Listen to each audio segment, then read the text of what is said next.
Buni BMW yaxshi deydigan o'rtog'inglarga bitta ko'rsatib qo'yinglar. 1,3 $1,000,000 haqiqiy to'liq karbondan Mercedes-Benz W201 kuzovda. Qaranglar, har bitta kuzov detali haqiqiy karbon. Mana bu qarshi qanotga maza qilib olsanglar bo'ladi. Bu W201. Nima deb o'ylaysizlar? Kapot ostida qanaqa motor turibdi? Kapot ostida zamonaviy 6 silindrli M276 3 litrli dvigatel 430 dan oshiq ot kuchini beradi. Salonni ko'rsanglar, maza qilaverasizlar. Qora sportivniy salon bor va oddiyroq, klassическийroq jigarrang salon bor. Qaysi biri sizlarga ma'qul? Menimcha, mana bu kovshli salondan ko'ra o'zimizni jigarrang salon, klassika, koja juda ham zo'r. Ushbu Restamot haqiqiy W201 kuzovini skeleti atrofiga qurilgan.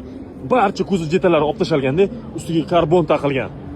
Agar kimdir sizga eng qimmat mashinalar BMW, eng zo'r BMW deydigan bo'lsa, bu mashinani ko'rsating. Chunki xuddi shu Restamot Nürburgring 24 soatlik chidamli poygalarida boshqacha 4 silindrli 2 litrli dvigatel bilan turbinali ishtirok etyapti va g'olib bo'lish ehtimoli juda ham baland.